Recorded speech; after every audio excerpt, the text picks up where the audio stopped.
Meeting is now being recorded. Just click that. Okay, that's very interesting. I now can't seem to move my slides. There we go. Okay, I can see that we do have quorum. So the first order of business is to approve the agenda and the minutes from the fall AGM. Copies of the agenda and the minutes were included in your sign-in package. So Sheila, if you want to put the first motion up on the screen, I want to remind everybody that it is only the people that signed up as being the voting member can answer this question. So the motion is to approve the 2022 spring meeting agenda as presented. It was moved by Jackie Gill and seconded by Scott Jury. So if everybody wants to go ahead and vote. So I'm not seeing anything happen there. Yeah, I've got it. You've got it. Yeah.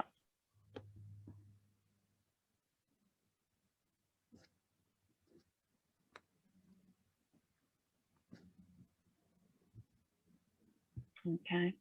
I think we've got a couple of more seconds to vote.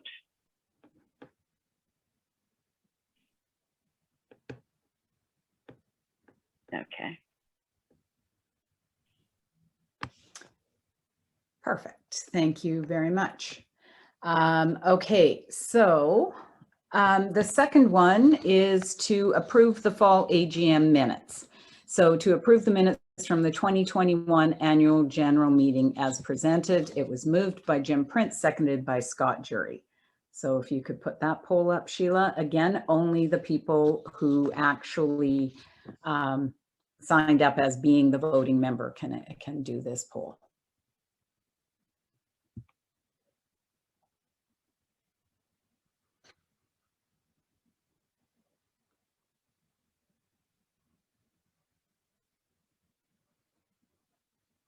Couple more minutes to vote.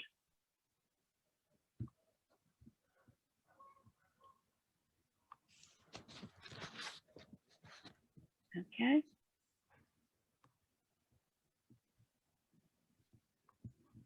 Okay. Thank you, everyone. Okay. The KLCOA Board of Directors are elected every 2 years by you, the members, to work on your behalf. I'm not going to go through the list of names, but I do want to say that these volunteers are a very dedicated group of people who care very much about your lake community and who give a great deal of their time. So you can see evidence of this as we go through the meeting. So we're going to start the meeting today with our Deputy Mayor Patrick Kennedy and Councillor John Smith. They're going to speak and give you an update, and then there will be an opportunity to ask questions via chat once they've both spoken. So thank you to both of you for taking the time tonight to join us and give us an update. So if you want to unmute, and we should be good. Okay. Thanks, Deb. And great turnout tonight. That's super on a Thursday night to have this kind of a turnout. So it reflects the importance of your AGM and the association you have. Mayor Andrea sends her regrets. She's not able to attend tonight. So you got the second string here filling in tonight for you. I'm not going to take very long because I know John's long-winded and we'll get into a lot of detail and a lot of stuff. So I'll keep it short and brief, and then John and I'll get through the questions here because I know we have a very limited amount of time. So I just want to touch on a few things more or less at the county level. And John's going to get into the details at the lower level. So let's get into the first contentious issue that's been 3.5 or 4.5 or I don't know, generation long, is the shoreline protection. Interesting things. And I'd ask everybody just to take a look at the last version. I think there's 10 versions of this draft bylaw kicking around. So take a look at actually the April 27th will be the one that I would encourage people to look at. It's online on the county website. A number of things happened at that meeting, and a couple of things that I was surprised and pleasantly so. So 15 items were adjusted by the consultants, and I just highlighted a few of them here. Clarification on native vegetation and tree removal. Some things on expiry period for the permits increased to 18 months. Extension period for permits increased to 1 year. Applicants' appeal options clarified. Director's powers with respect to scanning as well clarified. Prohibited area now defined as to include wetlands. That's a big move. We've moved past shoreline and onto wetlands as well. So it's great to see it included at the county level. So it will reflect right across the whole county and all 4 lower tiers if the bylaw is approved. Shoreline area is also redefined to include lands within 20 meters of the body of water as defined in the county official plan and lower tiers. And so at that stage, much discussion happened. So the next step in the process is the draft bylaw is being submitted for legal review, and that will take some time. So during that time, I propose that we look at, they were talking about hiring 3 people as bylaw inspectors, that we look at hiring 1 person to look into upper and lower zoning and official plans for conflicts with the bylaw. I can only expect to see if, the first time landscaper goes out and wants to do some work and the county bylaw says one thing and the lower tiers say another. So the goal is to reduce as much confusion on those kinds of things as we can. And then a really interesting thing from the last sort of almost second of that was Councillor Moffat and myself have been really campaigning hard the last couple of years that the shoreline should only be a component of our overall lake health program. And we actually got some movement on that to look into this person that they're going to hire. It's going to look into the creation of a Haliburton water shed council, similar to what Muskoka has. Not sure what all the implications and ramifications of that are, but expect that we would like to have an overall program that establishes a baseline of data gathered from all sources that we can. There's a multitude of sources out there, and there's lots of groups that have some or most. So we want to have a repository at the county level for this. Maybe look at establishing water levels as far as working with the different organizations there, invasive species. The new provincial clean, drain, and dry program that's out by the province, that needs to be communicated out to everybody, that when you pull your boat out of the water, the drain plug has to come out now. It's a offense. And then look at shoreline erosion from fluctuating water levels, wakeboard boats, all that kind of stuff. So lots of education materials. I looked at the Muskoka website and they're really focused on education. So I'm really excited about that part of it during this sort of a lull between getting the legal review back and moving forward with this project. I'll move on to community safety and well-being plan. This is one of those things that the government has mandated that all the municipalities have. It was decided to do it at the county level rather than the 4 lower tiers. And I'm just going to read a very brief, it's a very, very complicated document, and it involves a number of social services across the county. It's an exciting thing if you're to move forward if we can, but it's a lot like probably herding cats, I suspect, with the number of organizations that are involved, all with good intentions, but trying to get them to come together under one roof. And I applaud the mayors, the 4 mayors have been involved at the committee level and have helped steer this in that direction. So the outcome is the community safety and well-being plan. Its purpose is to an integrated approach to the service delivery of a wide range of community sectors, agencies, and organizations, including but not limited to local government, police services, health and mental health, education, social services, community and custodial services, and it's intended to develop strategies and programs for local priorities. So as you can see, they have a very big mandate, and they're just in the infancy. The committee has been struck. And the next step is to hire an executive director, for lack of a better term, to help run that organization. Both Dysart and the county have been involved in service delivery reviews and strategic planning. The county one has been going on for more than a year now, and we're starting to finally see some progress out of it. There's been a huge amount of staff time devoted to this, and we're looking at 12 main initiatives were identified by the consultants. Roads, bridges, and drainage. That one has been a little bit slow to get going. As with every other organization in business, all 4 lower tiers and the county have struggled with human resources. Most of the lower tiers have openings still for operations managers, and some have actually their public works director positions are vacant. So that one it's still on the table, but is struggling to get going just because of lack of staff. Building, septic, and bylaw. That one is moving forward. Economic development, we just hired an economic development officer for the county, so he's just getting rolling on that. Planning, there's been a lot of talk with that group between the lower and upper tier to try and streamline planning initiatives. As you know, things seem to bounce between lower tiers and the upper tier and come back. So there's obviously some savings and efficiencies that can be found there. Waste management services, that's been great already. John's going to speak further to it, but we're seeing some real action with that, with the 4 lower tiers and the county starting to get together on that. Fire services review, looking at the 4 fire departments and what may happen there. Procurement officer, they've tried since October to hire a person, have been unsuccessful. Another example of no luck. Legal services, looking at in-house legal services at the county level, which would help lower and upper tiers. And then human resources coordination, with the first thing of being benefits, to look at. The stumbling block there is there's three or 4 unions. So these negotiations take a long time to try and amalgamate those types of things, but the goal is to pool the upper and lower tier to achieve savings. Some good news, let's go one or two of them. Haliburton's back, and the dates are September the 21st to the 25th. And they're going to go with a program, reduce the number of people per hike, and you can get on, look at the county website and start to sign up, I believe, very shortly. So we're excited to get that one back. It's been gone for a couple of years, so excited to see that one come up. So just so we have to have more than one contentious issue on the table at the county, we're also looking now at short-term rentals. And we've been just warned yesterday at the county that our planner, who came from Seguin Township, has gone through this with their township, and he said it's every bit as controversial and heated as the shoreline. So we thank them very much for that news. So we've had consultants hired, and they started last fall. They presented us now with the end of phase 1, basically the first of the public surveys. Over 1,500 responses were received. Next step that they have is stakeholder interviews, and then they'll develop a draft background and directions report, and then they'll come back to council with some input for draft policies and regulations. I guess the last thing I want to just talk about briefly is I've decided, as many of you know, I've decided not to run next year due to health concerns. And I really encourage people to, if you have a desire to better the community you live in, to step up.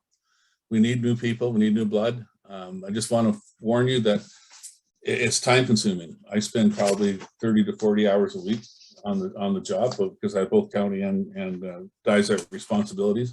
I find I spend a lot of time researching, and single issue people, I think you're going to really struggle. There are a multitude of issues, and we find that with everything.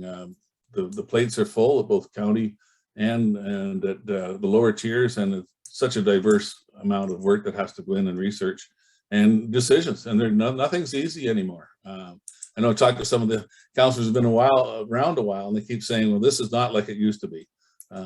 Everybody is very, very committed and engaged, and that's great to see.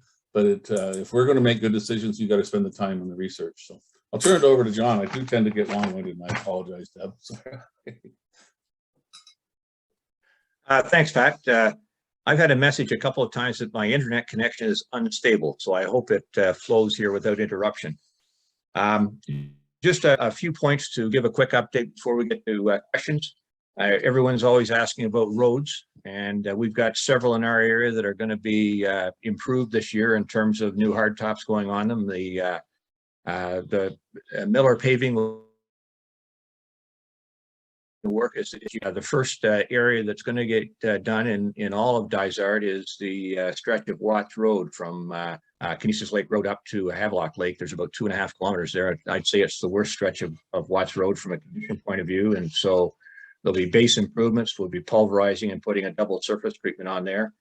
They'll also be, while they're up this area, doing Eastview, Winkler, Boomerang, and Pine Point and Land Roads will both be getting a full re-graveling of the circular roads. Paddy's Bay down to the dam is certainly an area that needs work. Council has committed to restoring that to a hard surface, and there was some prep work done last fall in terms of ditching and brushing and so forth. There are still a couple of culverts that need to be replaced before a new hard surface will be on, and the hope is that culvert replacement can happen a little later this summer. Things and to get the proper hard surface on that stretch of road next year, assuming the council can make the budget available for it. Others, over the winter, there's always a shocking degradation of some road conditions. And as I think some of you will have noticed, the sweeping up in our area started at least yesterday. There's more of that obviously to do, and probably didn't get a lot done today with the rain. But hopefully in the next week, we'll see great progress there. Everyone's always asking about, and that'll be also part of the plan later this summer. And there's no final decisions yet as to which areas of brushing we'll get to, but council allocated more budget to brushing this year than we have in past years, and so they'll be focused on getting that done. Moving away from roads, I know something that's always of interest is building and housing. Last year in 2021, $98 million in building permits. And that was more than 60% higher than any previous year on record. So if you can think of, tremendous increase there, that's going to be good for our tax base in time. I would say it's maybe unfortunate that more of that housing isn't permanent housing as opposed to, cottages like we have on the lakes here. But there is even progress there. The Gardens Retirement Center, all 66 units, which were and just earlier this week, council approved the next stage of that. So the developer there says he can get another 34 units built and have them open within the year.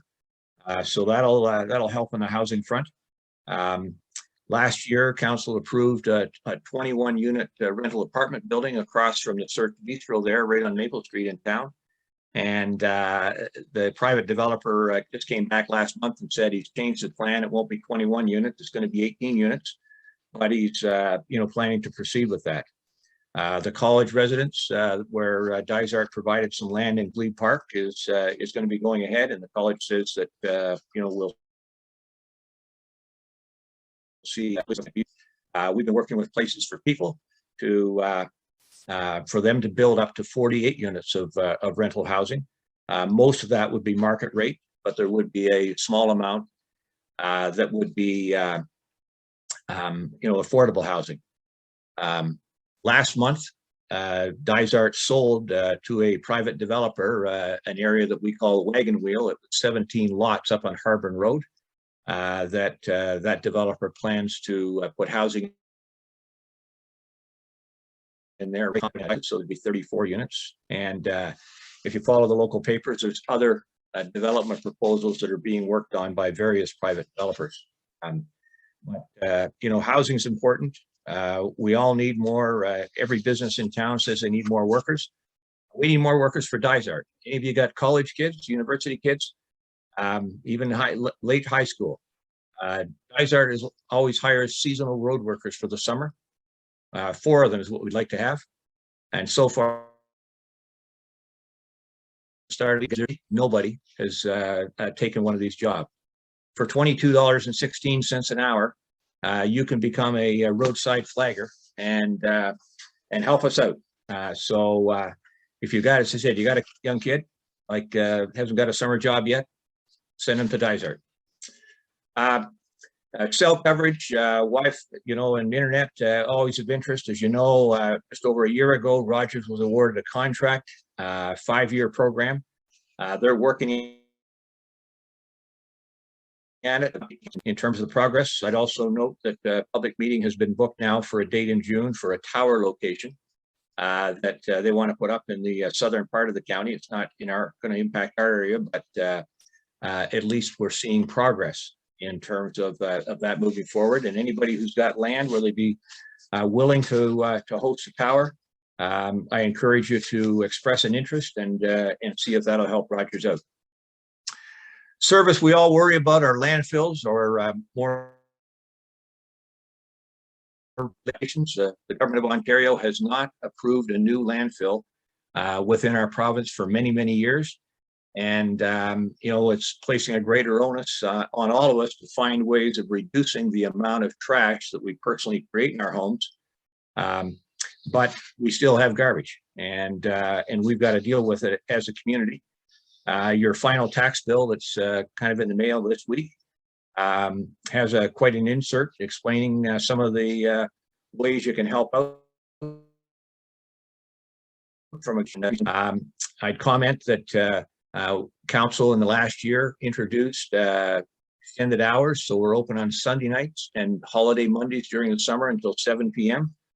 With a view of helping seasonal residents deal with garbage more flexibly as they get ready for a trip home. I'd also say that one of the things Pat mentioned, the strategic review, and the fact that all the municipalities are working together, looking for efficiencies and better service. We've had 3 hazardous waste days open to Dysart residents. This summer, there'll be 14 of them because all of the lower tier municipalities are making their hazardous waste days open to anybody in Haliburton County. So that's increased convenience, better cooperation between our local governments, but also great for us to get rid of hazardous waste more properly. There's not a roadside cleanup where we're not picking up around the side of the road. So I'd encourage you to use those 14 days to dispose of your waste more properly if you like. Another topic quickly, climate change. Like it or not, it's here. I have a chance to represent Dysart on a county-wide climate change advisory committee. We can't solve the problem here, but we all got a part to play. And it's great that we could be taking actions as property owners to kind of prepare for the Coalition for Equitable Water Flow is working on an education program that they plan to launch this coming fall. And through that will give us advice on steps that we can take as waterfront owners to deal with the reality of climate change, the changing water levels and so forth. And I also encourage you to utilize the program with Parks Canada and the Trent Severn. Right now, they are in the process of updating their management plan for the next 10 years. For the water flow, the Lake Association, and individually, you can weigh in and offer your opinions on fluctuating water levels and so forth. Finally, I'll note the other end of roads is speeding. Speeding on all of our roads is becoming a bigger and bigger problem. Dysart has taken some action to reduce speed limits on some of the roads. We've also last summer purchased these flashing radar signs that as you approach them and you're going over the speed limit, they start flashing and obviously encourage you to slow down. We have found they have been quite effective in terms of slowing traffic. But rather than kind of continuing what I'll call a sporadic approach, earlier this week, Dysart Council approved a process. We're going to complete an assessment of all 310 kilometers of our roads and establish an appropriate speed limit for each road with a view of getting them assigned accordingly thereafter. But I'd encourage you where you're concerned about the speed on particular road, dangerous intersections. I know the one at Watts Road and Kennisis Lake Road has been a challenge over the years. Share your perspective and let us know of dangers that you see and your thoughts in terms of how they might be dealt with. That one we've looked at possibility of a 3-way stop. So far we haven't been successful in getting that there, but let folks know how you feel, council, and maybe we can get that there in the future. So that's it quickly. We'll be happy to. Thanks, Patrick and John. Jackie, have we received any questions for them?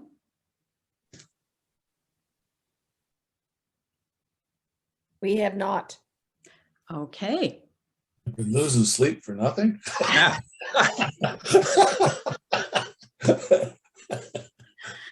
Okay, well, thank you very much for giving us your time tonight. And if anybody does have questions, they have an opportunity to ask them at the end of the meeting. We will collect them. I know, John, you're also a member, so you will stay on, but we'll forward them to you and you can maybe give us written answers back. So thank you. Yeah, gentlemen. absolutely. Happy to respond following up to any questions that people have, and send an email anytime. We're always available. Perfect. Thank Email you. and cell phone and right on the website. So we don't hesitate to reach out. Thanks. Thank you very much.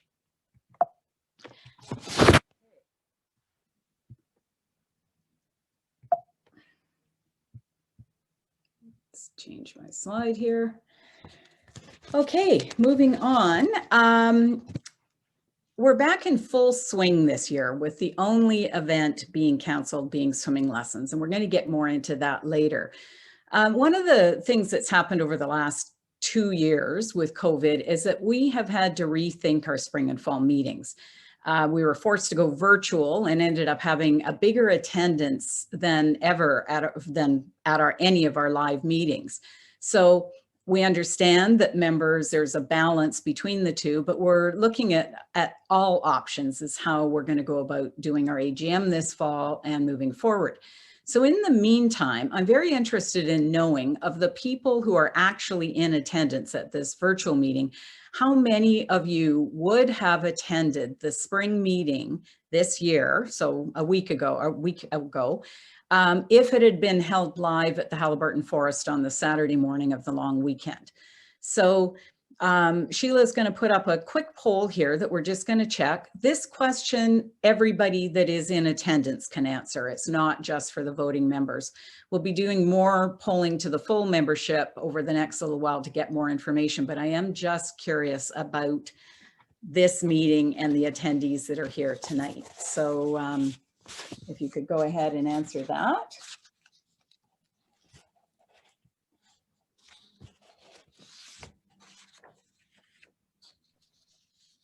Couple more seconds to vote.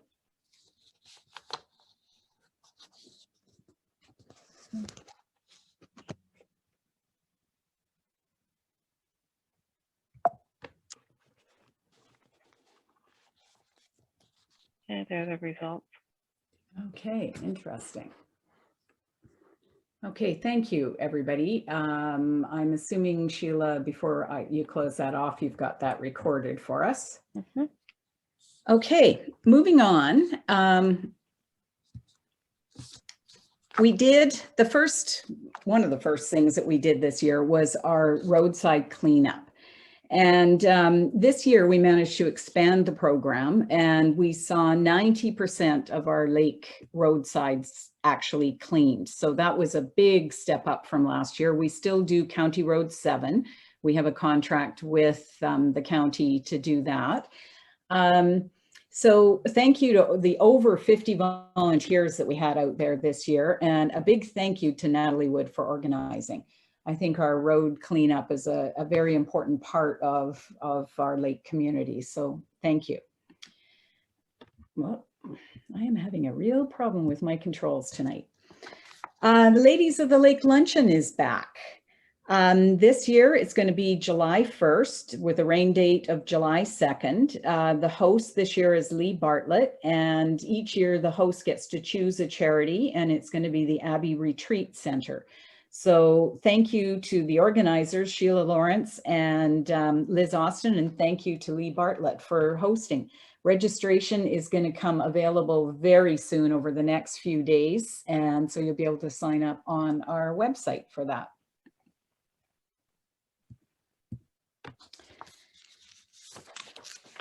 Again, fireworks. Fireworks are on July 1st, rain date July 2nd.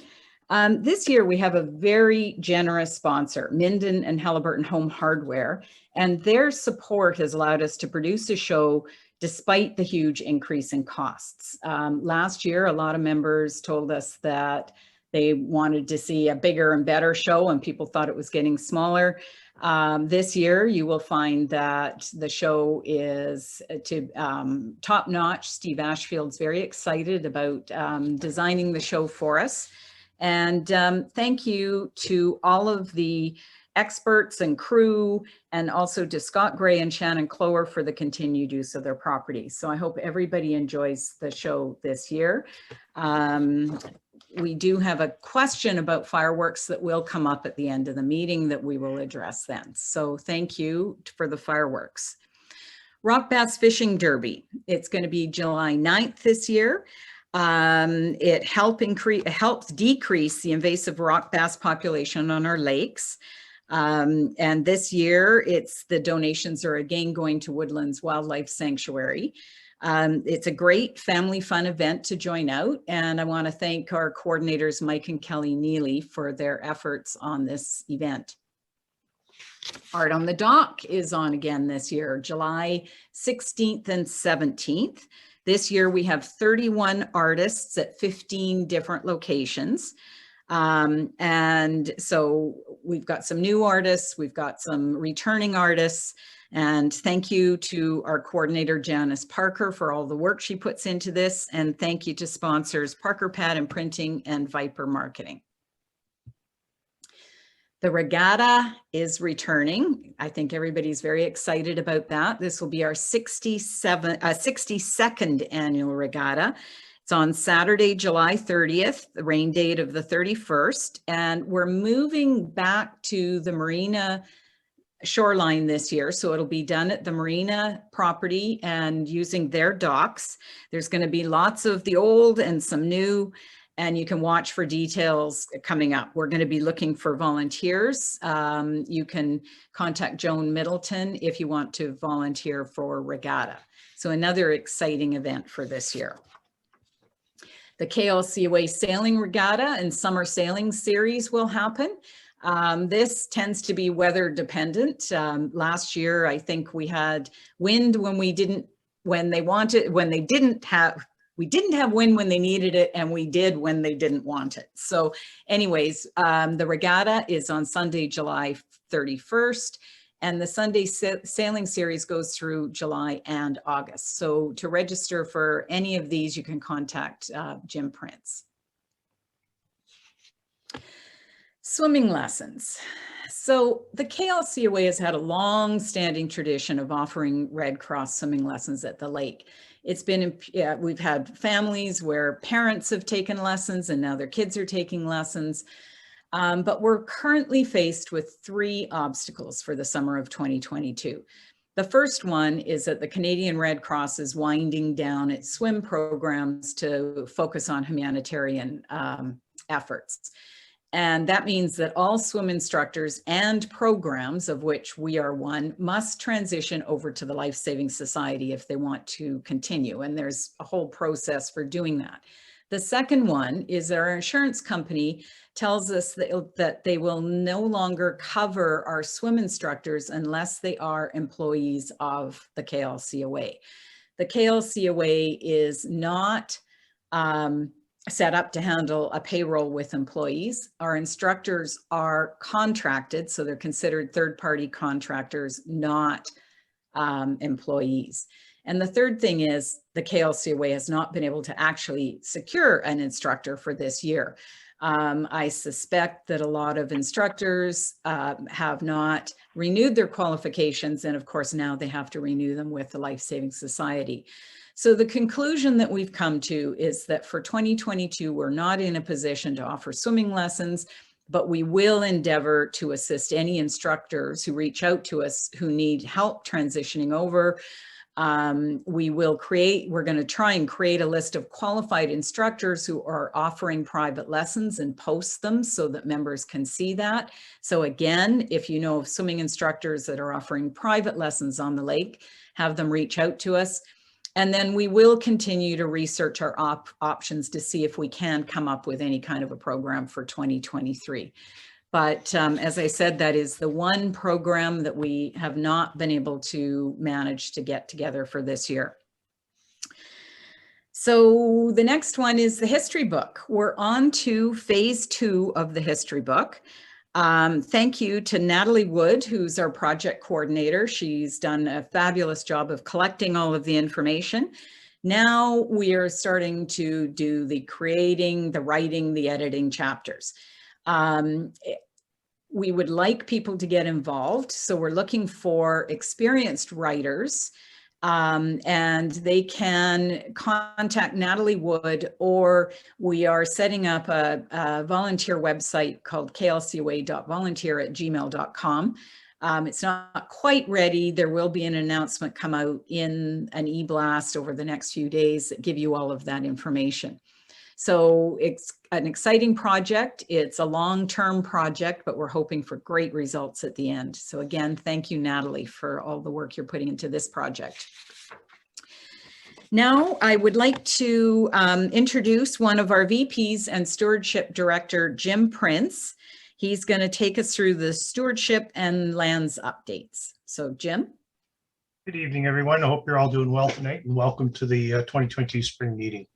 To talk a little bit about water quality. One of the things Deb didn't mention is that each of the slides talk a little bit about the survey. Maybe she did at the beginning, but in particular, our water quality, from a water quality perspective, 99% of respondents said maintaining our excellent water quality is important or very important. That's an easy conclusion to come to because we love the water. So our water quality is one of the primary contributors to our property values, and it's also a contributor to our enjoyment on the lake. There are 3 things we can do to sustain our good water quality: manage our septics properly, eliminate use of fertilizers and pesticides, and keeping our shorelines natural. The KLCOA has been running programs in all these areas, and we'll talk about a couple more. There's a message which comes, There is a message which is embedded in legislation at the federal level, provincial level, county, and municipal level. And it's a good guideline. 75% of our shoreline should be in a natural state for a minimum of 30 meters back from high water. Otherwise, our water quality will degrade over time. And I'll show you a slide where that's happened on our lakes. Next slide, Deb. The first program, we have 2 programs around shoreline health on Kennisis this year. It's the Tree and Shrub Bulk Purchase Program. It's completed now. It was offered a couple of months ago, and it's related to supply of a number of species of bare-rooted plants in bundles of around 25. The individual plants cost between $1 and $4. And that was executed and delivered May 24th weekend. And thanks to the team, so Deb and Graham Wood for organizing. Next slide. So interesting statistics. In the early days of the program, when Graham Beach was on the board, he initiated the program. And we have offered and planted, with the help of the members, over 10,000 trees and shrubs around the lake. And in our 2016 Love Your Lake program, you could see the properties who had planted them in the early 2012s, 2013s, and those trees and shrubs had actually grown and populated the shoreline, and it was looking very healthy. One of the things that has happened, though, is that the uptake of the program has dropped over the years. Although we're up over 10,000, including this year's subscription, each year the numbers have gone down a little bit. So we're going to be reaching out to the membership to see what the next steps ought to be if there is interest in maintaining this program and continuing it in future years. Next slide. Second program on shoreline health is we were offering KLCOA shoreline restoration projects this year. 15 shoreline projects are available, dispersed among Lipsey Lake, Redstone Lake associations, and the KLCOA. The projects are going to be delivered by Abbey Gardens. They've actually started already. We have 9 takers from Kennisis and Lipsey. Redstone have just got their e-blasts and meetings out, so they're on the uptake now. The program includes consultation, planting, planning, 50 native plants, planting support, and a report which would tell you how to manage those plants. The cost is approximately $400.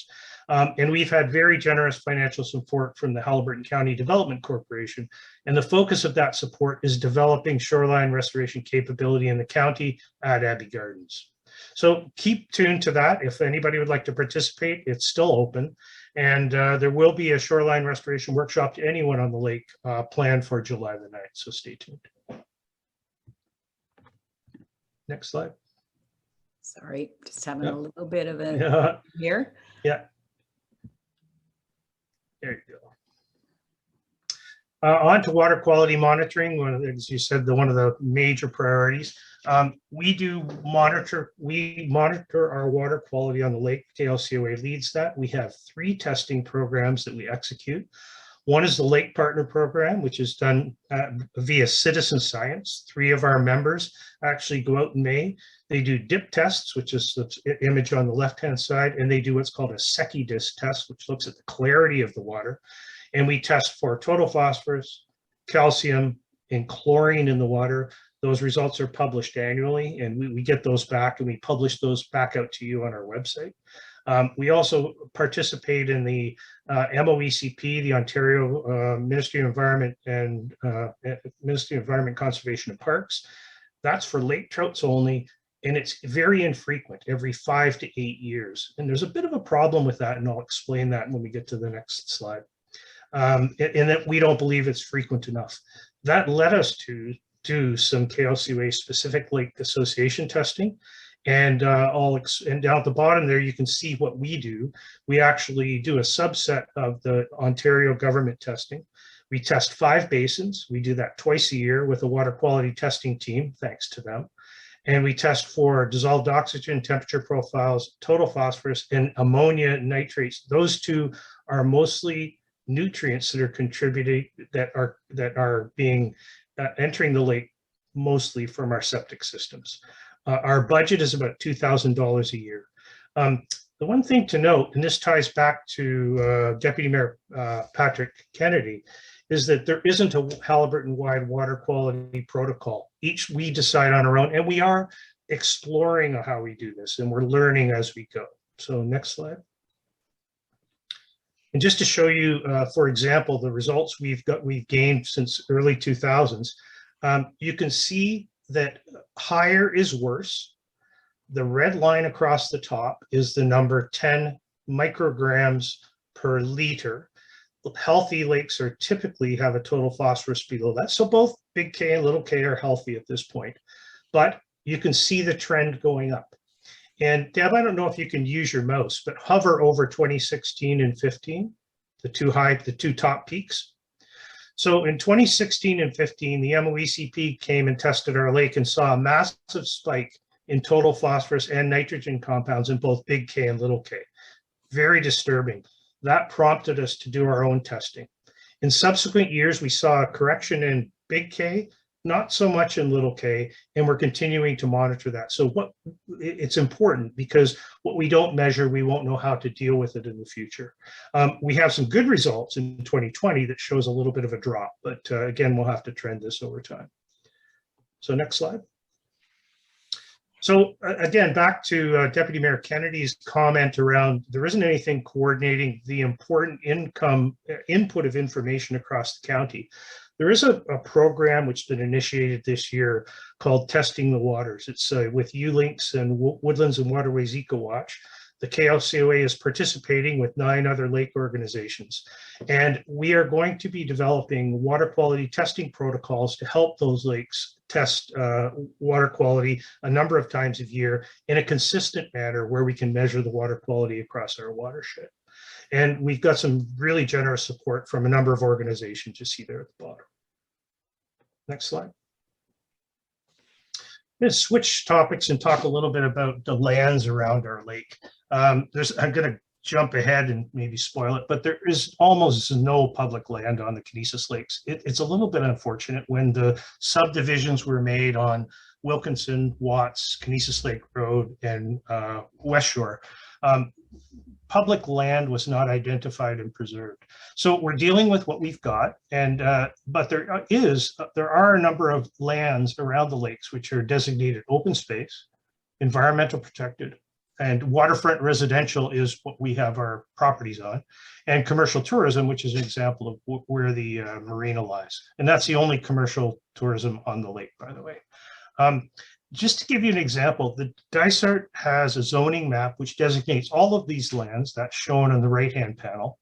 And on the left-hand panel on the bottom, I've given you an example of a cutout along Wilkinson.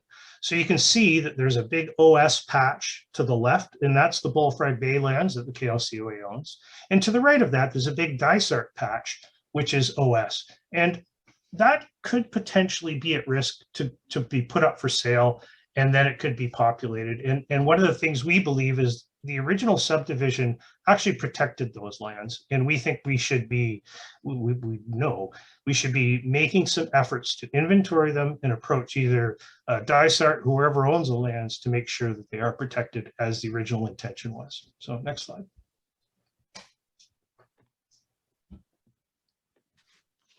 Again, virtually no public lands. So the KLCOA Lake Plan recommended that we continue to secure land for public use, because there isn't any of it really, except the few boat launches we have. So some of the initiatives we're working on in the KLCOA, who's doing it? We have a KLCOA Lands Committee, and everything that committee does goes for board approval. We've done an open space and environmentally protected lands inventory. We've prioritized those and looked at either protection or acquisition strategies. We've actively been opposing OS rezoning on to a waterfront residential until the inventory history is complete and we communicate with Dysart. And we do that without prejudice to the owners or purchasers. We believe that there's just been a loss of history of how the original subdivisions were made, and we think it's important to go back and reflect on that. We know the history on West Shore, and we know those lands were protected to be preserved as natural. In the future, we will be advocating for official plan and zoning bylaw changes, and we will communicate to the members before we do that. So good news. Just the last bit there. This work has led to the official transfer of the Blueberry Islands and the Soap Pond lands to the KLCOA from Dysart. So we are acquiring lands, and they will be protected and used as public park space. Next slide. And the last sort of announcement is that the Soap Pond lands, hopefully you know where they are. They're in the very south part of the West Basin of Big K. And the legal transfer is now in progress. We've been working on it since about Q2, Q3, Q4 2021, and it's just about complete. Deb and I have just signed the last papers for it. There will be a land use principles workshop in 2022. So each of the properties we have, we've established land use principles. So for the Blueberry Islands, Island C, Norris Island, and they're basic, simple principles, and we'll have a workshop for that this year. There are a few that I think we're going to suggest go in. The land will be protected in its natural state. It will be open for public use. And the one thing about Soap Pond, it will retain the portage access to Lipsey Lake, which is one of our portages to the rest of the Dysart waterways. There were a couple of liability conditions that were imposed on us by our insurer. There was a rope swing in Soap Pond, and we had to remove that. And if any of you follow any of the social media, it was a very serious injury. It was documented. Folks had to be airlifted out to Sunnybrook, and the insurer asked us about that and said it must be removed before we acquire the land. So that's been completed. And also there'll be some signage up for no motorized vehicles. So enjoy the use of Soap Pond and the Soap Pond lands. And any questions about the stewardship work or the lands, please put them in your chat, and we can get to you at the end of the meeting. Thanks, Jim. Okay, moving on. We've got a couple more topics to cover quickly here before we go to some more guest speakers. Abandoned docks was started in 2020, and education, we've been doing a lot of education during COVID because we could do nothing about the docks. The education has made a big difference. The goal is to identify, dismantle, and dispose of abandoned docks not on personal property.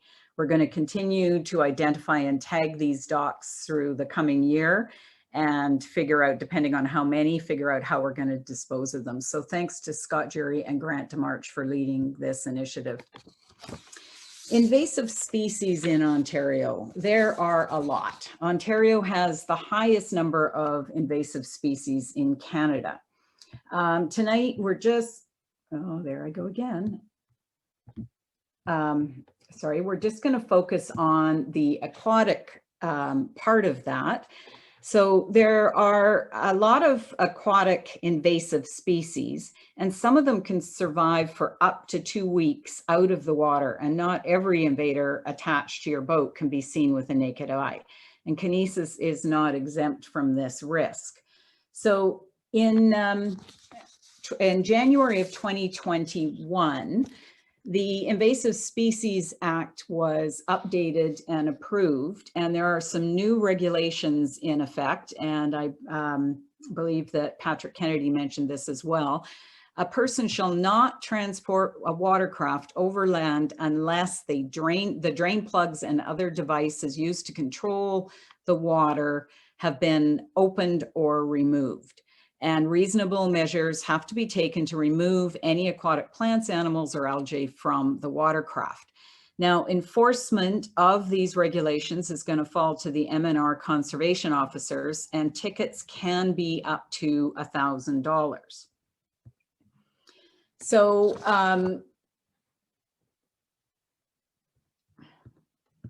let's just, okay, so basically, the big question is, how do we go about doing this? So there is a key message from the Federation of Anglers Hunters. So they put together some guidelines, and that's the Clean, Drain, Dry program. So the boat and all equipment leaving the water body has to be cleaned before it enters a new one. All standing water has to be removed by pulling the transom plug and lowering the motor and draining it, etc.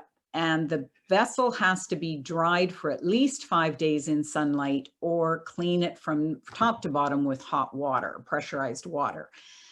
So this is a big change from what was happening before. There will be, and I believe Brian Evans, who is responsible for monitoring all of this, is trying to organize a boaters engagement thing to happen this summer so that they can actually give some information to boaters and talk to them about this program. So again, thanks to Brian Evans for putting the information together, and he has a really good detailed full report on our website of all of the regulations and the details and what exactly has to be done. So I think I have sticky fingers tonight. So now we're going to take a bit of a break from KLCOA stuff and move on to a couple of guest speakers, and then we'll have another last section of updates. I'd like to introduce tonight Constable Peter Allore. He's here to talk to us about some marine safety and basically some water safety things. So Constable Allore, can you hear me? Yes, we can. Okay, there's something wrong with the video. My camera is on, so I don't know if it's on your end. It says it's off on our end for some reason. Okay, it's on my end. Okay, well, we can hear your voice, so. Okay, that's good. So welcome, and thank you for taking the time out tonight to talk to us. Yeah, you're welcome. Just a little background. I've been a trained Marine officer since 2013. I've worked in Haliburton County since the fall of 2003. And I just want to give you some information on safe boating, just to make sure everybody has a good time and they return home safely. So a few points that I was asked to talk about was keeping your distance from the shoreline. If you're going over 10 kilometers per hour, you have to be at least 30 meters from shoreline, unless you are doing some kind of water sports like water skiing or whatever, you're taking off perpendicular from shore. Courtesy and common sense goes a long way when you're boating. Just be aware of everybody else on the water and keep your distance. As far as equipment, life jackets are very important.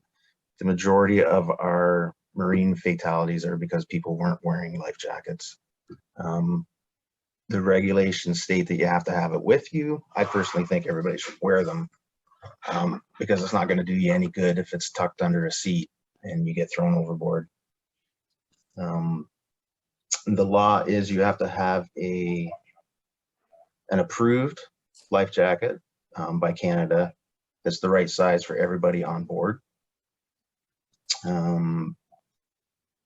The inflatable life jackets, they only count as long as you're wearing them. As far as swimmers and that is why we have the distance from the shoreline, because people mainly swim within 30 meters, 100 feet of shore. So it's important to keep your eyes and keep looking for any obstacles. Docks should have some kind of reflective device on them so they can be seen at night. The rules of the road for boating. The person coming towards you from your right-hand side has the right of way. Boats that are non-powered, say kayaks, canoes, sailboats, they have the right of way. Doesn't matter which way they're coming from. Aircraft taking off and landing on the lake always have the right of way over anybody else. Alcohol, not allowed on boats. It is one of the things that we strictly enforce with an almost zero tolerance, the same as life jackets. Alcohol and boating don't mix. It's just the same as driving a car. The offenses and punishments are the same. As far as equipment, the majority of the boats that you'll see on your lake, they require a waterproof flashlight. You need a 15-meter buoyant line that can float. You need a manual propelling device or an anchor with 15 meters of rope, cable, or chain, or any combination of that. You need a baler, like a manual water pump, or a plastic jug that's capable of removing a lot of water. An electric bilge pump is great, but it doesn't count. It has to be a manual thing.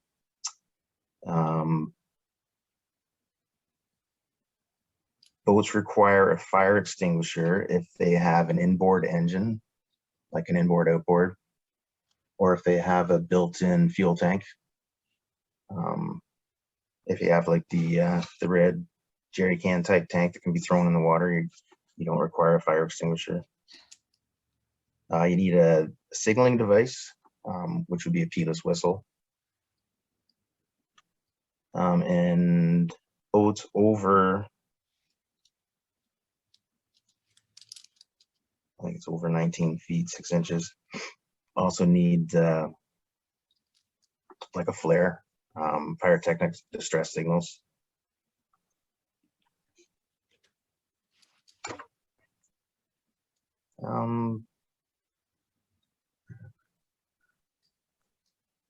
I think that's all I got now. Just basically common sense prevails. No alcohol. The main idea, like the OPP, I know a lot of people think that we're out there to ruin your day, but the whole idea is that everybody is enjoying their day and having fun and returns home safely. Okay. Any questions? So Jackie, are we getting any questions for Constable Laurie? Not so far. We might want to give it a minute, but not so far. Okay. That's fine. If anybody thinks of anything later, you can always email me and I'll answer them in an email.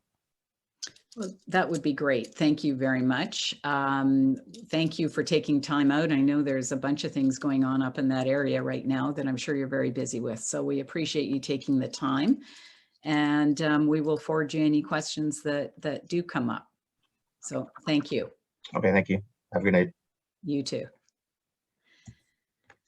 So every spring meeting, we look forward to an update on forest health and forest activities. So tonight, we're happy to have back Malcolm Cockwell from the Haliburton Forest and Wildlife Reserve. So Malcolm. Thanks, Deb, and good evening, everybody. Thank you very much, as always, for the invitation to attend and to provide some comments.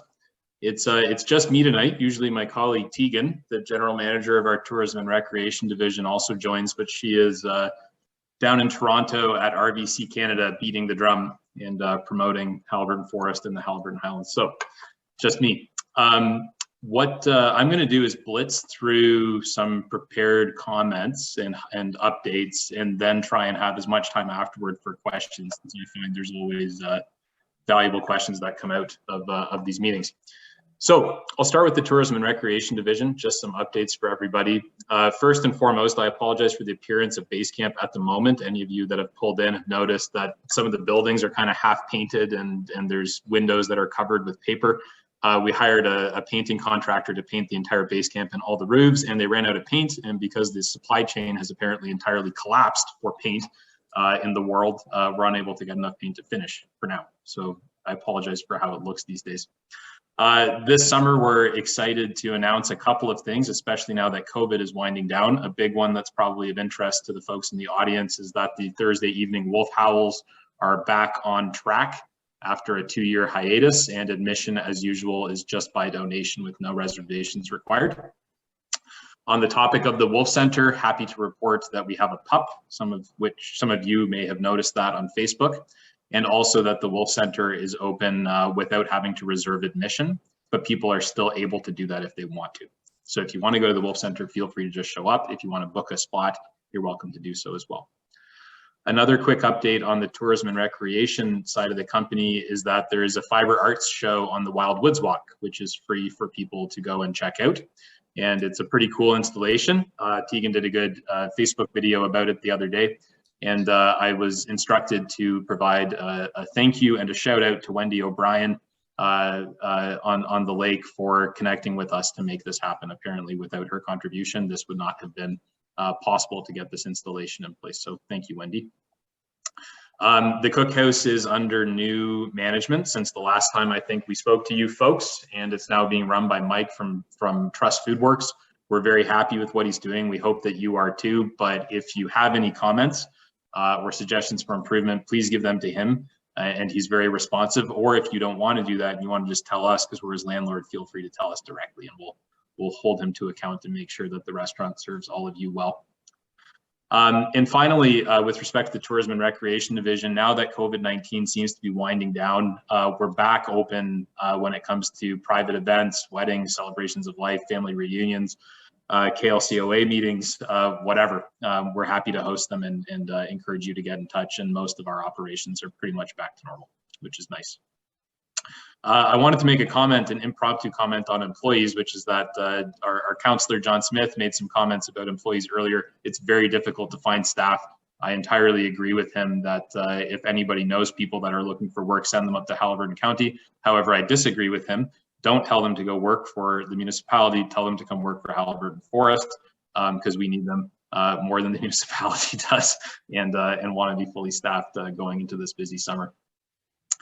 And that's actually a serious comment. We are hiring, so if anybody's looking for work, feel free to reach out. Everything from housekeeping to marshals in the forest, outdoor education guides. We're wide open for that. Couple of quick comments on the Forest Products Division, and then I'll stop and be open to fielding questions. As we had a productive winter across all 3 sawmills, we were logging all over the place, but mostly down on the hydro line portion of the property, and that's likely going to be the case for the next winter. We had a pretty good harvest plan laid out for this summer, which is available at the front office if people want to know where trucks are going to be running. However, with the storm that occurred last week, we may actually be pulling all of our logging crews out of Haliburton Forest and deploying them to salvage harvests in Hastings. And so there may be virtually no log trucks on Kennisis Lake Road and Watts Road this summer. That's not a promise, but that's what it's looking like, because thousands and thousands of acres were blown down in Hastings, and there's obviously a motive to salvage that timber before it all rots and stinks. I'm going to continue my broken record point on invasive pests. I appreciated that there was a bit of a discussion about that already tonight, and the one I'll update everybody on is that beech bark disease continues to be a horror, killing hundreds, if not hundreds of thousands of trees within our property, within your properties, and on Crown land in the area. There's not a lot that can be done about it. We're working on a couple of silvicultural interventions that can mitigate its long-term impact. But the key point that I would share, as always, is please do not move firewood. Don't move it from outside the county. You don't have to buy it from us or buy it from our neighbor, but don't go buy it from somebody in Haliburton County. Do not bring it up from Toronto.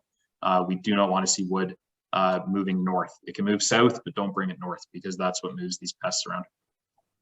The final point that I'll share with respect to our forest products operations is that my colleagues on the forestry crew asked me to remind everybody that we're open for comments, suggestions, and even complaints. And if there is a complaint, it's really helpful if somebody is as specific as possible as to what the complaint is. So, for example, truck going fast, it was red and it's a pickup truck. That's helpful for us because then we can deal with it and hold people accountable. If you have a comment, suggestion, or complaint about our forestry operations or anything else, the best place to email it is always info@haliburtonforest.com. That comes directly to me, and then you'll either get a response from me or I will forward it to the appropriate person at Haliburton Forest.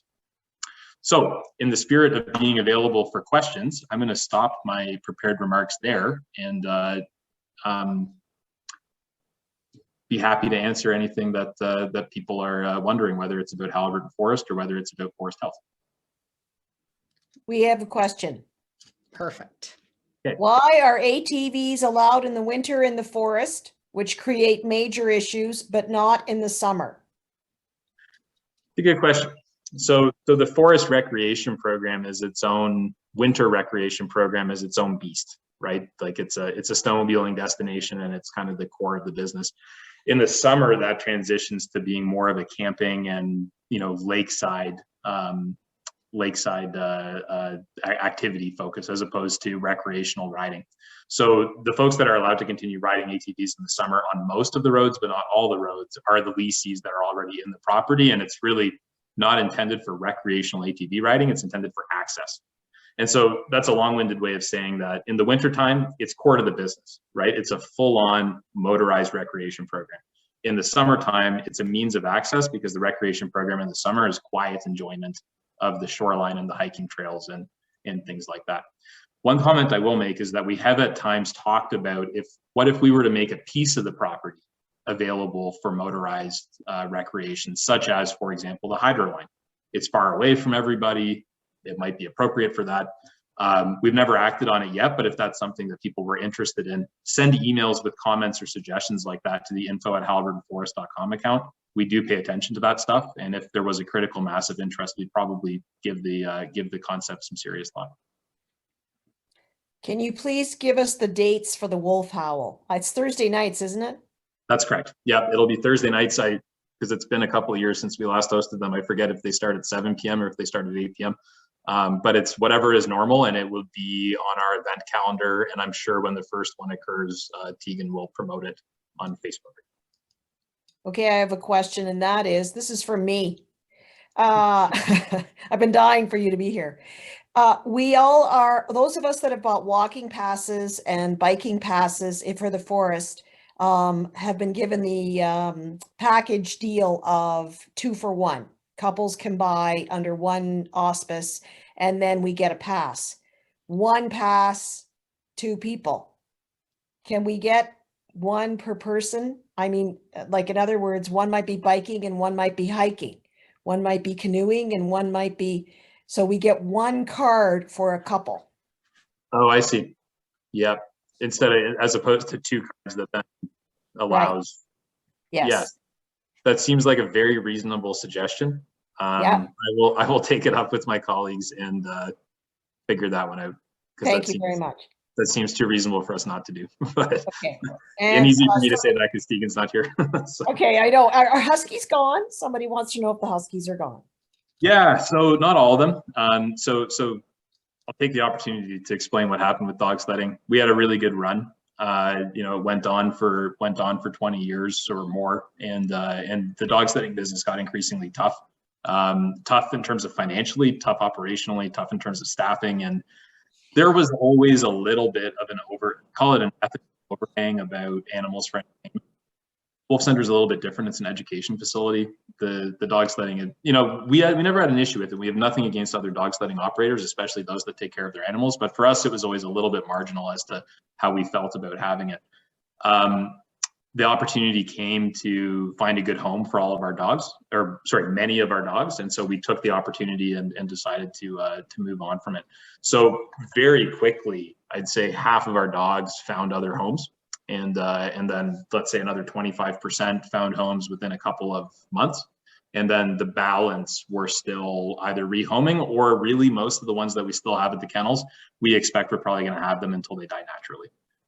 One of the really important things that we decided when we decided to exit the dog sledding operation was that we would exit it in an ethical manner, and there would be none of that, bad stuff going on of doing things to dogs that shouldn't be happening. And so there may be a dozen or so dogs that we have for the very, very long term, but that's okay.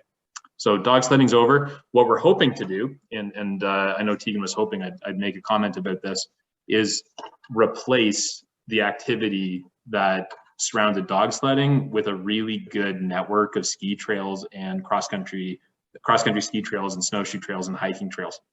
We've been 2 years behind schedule and finally getting that going. But we have a couple of areas of the property where we want to do that, so that there's 20 to 30 kilometers of decent trails that people can come skiing on, snowshoeing on, and hiking on during the winter. And so that, whether that will be a free thing or a paid thing or a pass thing, we haven't really decided yet. We need to nail down the model, but our theory was let's offer something like that in lieu of dog sledding going forward. So stay tuned on that one, and we'll keep everybody updated when we do finally develop that trail network. That's it. That's great. Thank you, Jackie. And thank you very much, Malcolm. Once again, we appreciate having you, and we'll stay in touch. And if any more questions come out for you, we will pass them on to you. That's great. Always a pleasure to join these. Appreciate the opportunity to answer questions. And as I said at the beginning, if anybody has follow-up questions, feel free to email info@haliburtonforest.com. Thank you, and look forward to seeing everybody this summer. Thanks. Have a good evening. Okay, we are on to the marina. Do we have our 3 marina guys here tonight?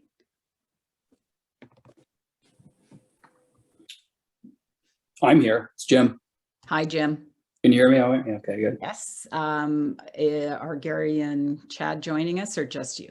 I don't know whether they've got on. I know there's a lot of moving parts here today, so it may just be me, but if the other guys are on, they could speak up now. Welcome. Otherwise, no worries. I can carry on. Perfect. Why don't you go ahead, and we'll know if they join us. So.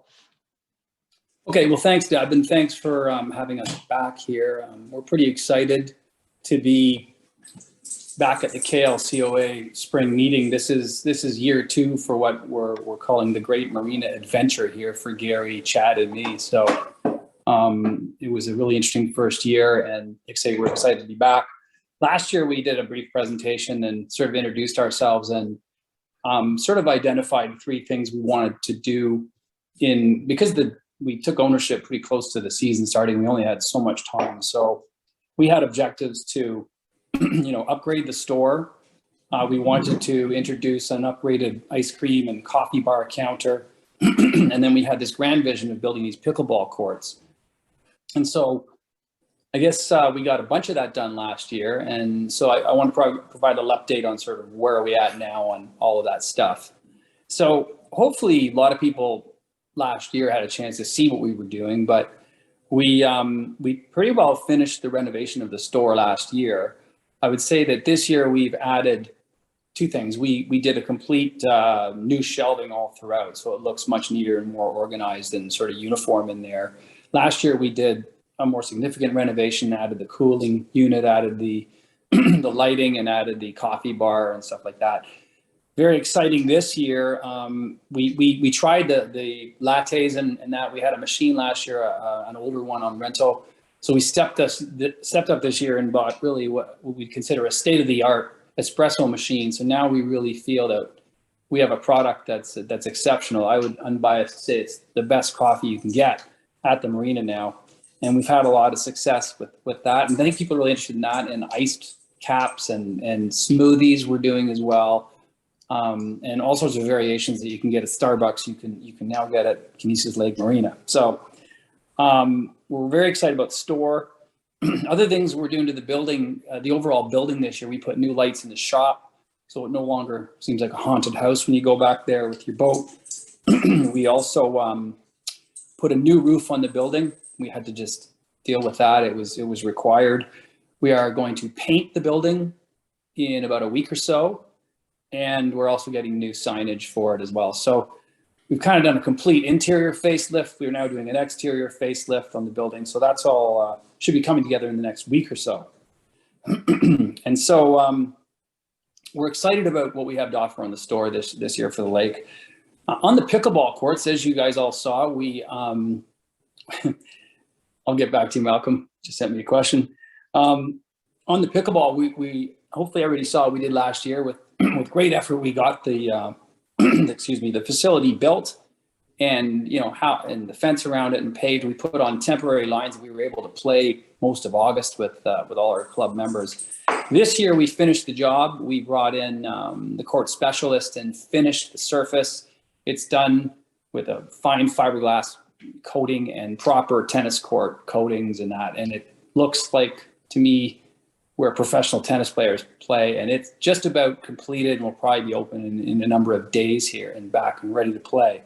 So we're really excited about that. We're also building 2 gazebos right out in front of it to provide a little area for people to wait when they're not playing, put your stuff, and to sit and enjoy some shade and some socializing. So those are being put up as we speak, and they should be done within a week. So we're really excited about that facility. And the other thing I want to mention is we're doing work on, Malcolm and Tegan have been really great to let us use the tennis court up at the forest. And we have an arrangement where we're doing some work on it, which we're doing right now, what we call the forest court facelift. We're doing crack filling, depression filling, proper coating, and proper finishing on that surface. So that will be rejuvenated here. And again, very short, or should be done within about a week. And that will be used as part of our club with tennis and also optionally for pickleball. But with all this going on, I had to get some help with this. And fortunately, I coerced Lisa, my wife, to help out with the pickleball club. So I just want to get a couple quick comments out of her on what's going on with our new and expanded pickleball club. Lisa? Hi, everyone. Thanks for the opportunity to speak.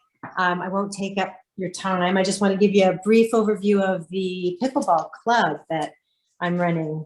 And it's been a lot of fun. I've had so much positive feedback from everyone who's participated so far, because it is a very social sport and people of all ages can play. It's an easy game to learn, and therefore a lot of people have gravitated towards it. In fact, it is the fastest growing sport in North America. So we found forming this club was the best way to manage the growing number of people that want to play pickleball. We have people that are of all different skill levels, and you need to really have a proper club to manage so that everyone can meet people of their similar skill level, have an opportunity to play and learn how to get better. So we've got lined up some pros to come and teach this summer. We also have, if you've never played before and you're not sure if you want to join, we have a cottager who's on our lake, Sue Marlowe, who has very graciously offered to teach Learn to Play. So anyone that wishes to take a lesson, a clinic, can contact her. If you want to contact me, I can forward her details to you. And you can contact me through cottagecourts@gmail.com. And we have tournaments and round robins and fun things planned for this summer. There's 2 ways you can play. You can join as a member, which is an annual fee, and that will allow you to have access to our member online booking system, where you can book a court up to 7 days in advance, and you can play at our drop-in sessions, which are offered daily by skill level. Or if you would rather pay as you play, you can also do that. You can book a court through the marina It's a same-day court. So if there's court available, then you can play as a guest. And that's pretty much the gist of what we're doing. And I'm looking forward to an exciting summer. Any questions? Again, you can contact me at cottagecourts@gmail.com. Thanks, guys. That's great. Thanks, Lise. So we're really excited. It's interesting too, pickleball. I was thinking about it because Jim Prince, I think, was talking about, I think probably a number of people on the call have talked about just the environment, climate change and stuff like that. And one of the things we love about this game is it's a fun activity and it's very green. You just run around, and other than breathing hard, I think there's no really relevant emissions. So we think it's a fun thing for the lake to do, you know. The next thing I just want to highlight that we're excited about this year is we purchased the food truck that was on the property last year. We have moved it to a little better location on the property. We've expanded it. We've created a sort of a patio area, and we are looking really to upgrade the food and hopefully beverage offering on the lake. We're excited to say that Mike Ray, who's the guy running the cookhouse with Malcolm and Tegan, is also going to run this. So it's going to be kind of a dual location effort for him. We think it's great. He's ready to go, and he, I think, is a perfect match for this. And so the good news is, you know, in terms of dining here at Kennisis Lake, if you dine at the cookhouse or you dine at this facility down at Kennisis Lake Marina, it's the same guy handling it, and he's happy either way. So we are in the process of applying for a liquor license. Hope to hear on that soon, and we will. We'll roll that out as we get it. We've got 12 picnic tables in place on a patio area, and we're down to the final strokes of getting it approved. So we're really excited that soon, hopefully, be able to come and sit down at the marina and maybe have a beer after pickleball and a smoked meat sandwich and you know, have a bit of fun. So it's a neat location. I think it's going to be a lot of fun for the lake. And stay tuned for what Mike has up his sleeve for that whole offering. We'll get it out on Instagram and Facebook and stuff as things go here. So we're excited about that as well. The only other couple things I want to mention, we did a complete regrading of the property and have sort of reconfigured where the parking is. Really, the parking is now going to be more towards the back of the property, and we want to high grade kind of the waterfront area. So other than where you put the boat in, most of the parking will be towards the back. When you get there, you'll be able to see how that works. It's a little more organized. And also we are adding to docking capacity. We're adding 9 20-foot by 8-foot sections to our current docks. We're going to extend a bit and add to, you know, we have to figure out the exact configuration, but that's coming up within about a week or so. Provide better and a higher level of parking facility at the marina for sea-doos and boats and the like. And that's kind of summarized. We had a lot of stuff going on this year. We're excited about it all. And I wanted to just close here by saying that everything we do with this marina, I'd have to say, is driven. We consider it first as cottagers. I've been a cottager on Kennisis Lake for 33 years in our family. Gary's been there over 15 years. And Chad Burden was basically born and raised in West Guildford, and his family's serviced that community for 40 plus years. So we really think about what's right for the lake, and we're open to suggestions from everybody on that front. We're passionate about the lake, and we also feel we have a bit of a responsibility to the lake because, as Jim Prince, I think, said, there's not a lot of public land, and I think it's incumbent on us as owners to really try to make the marina something that can help in that regard, because there isn't a lot of public land. Hopefully we can help facilitate people that visit and tourists and that sort of thing. And also want to note that we are and continue to be very supportive of the KLCOA. We really want to do anything we can do to help the KLCOA and their initiatives and all the volunteers there. And as Deb said, we're excited to be hosting the regatta again, and I think everyone will be happy to see that back. And if we can figure something out with this boat invasive species thing, we will look to see if we can contribute to that as well. And I guess just finally, I want to thank everyone for supporting the marina. I think everyone's seen that when you support what we're doing, we're really just putting it into the property and making it better for everyone on the lake. And we're really excited about this season and really appreciate everybody's support of the marina. That's all I have. Thanks, Jim. We're really excited to see what it looks like and what's going on there this summer as well. Jackie, do we have any questions for Jim?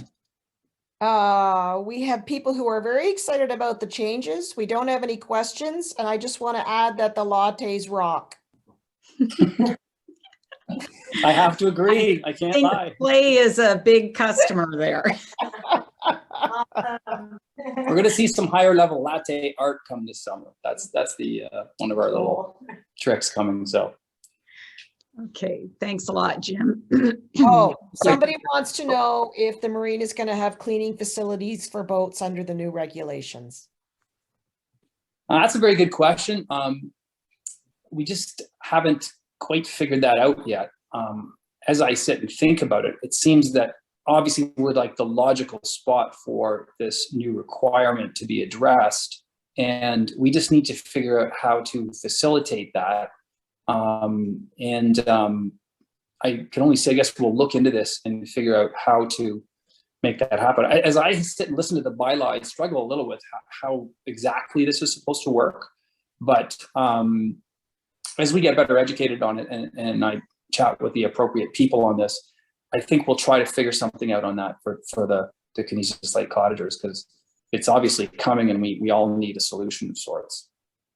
Yeah, So we'll get back to you on Brian Evans was planning on coming to talk to you about it to see what can happen, because I think there is some confusion, not confusion around it, but confusion about how we go about handling it. So Brian will come and talk to you. Yeah. Thank you very much. Thank you. We look forward to enjoying the marina this summer. Okay, great. We'll look forward to seeing everybody there. Thanks.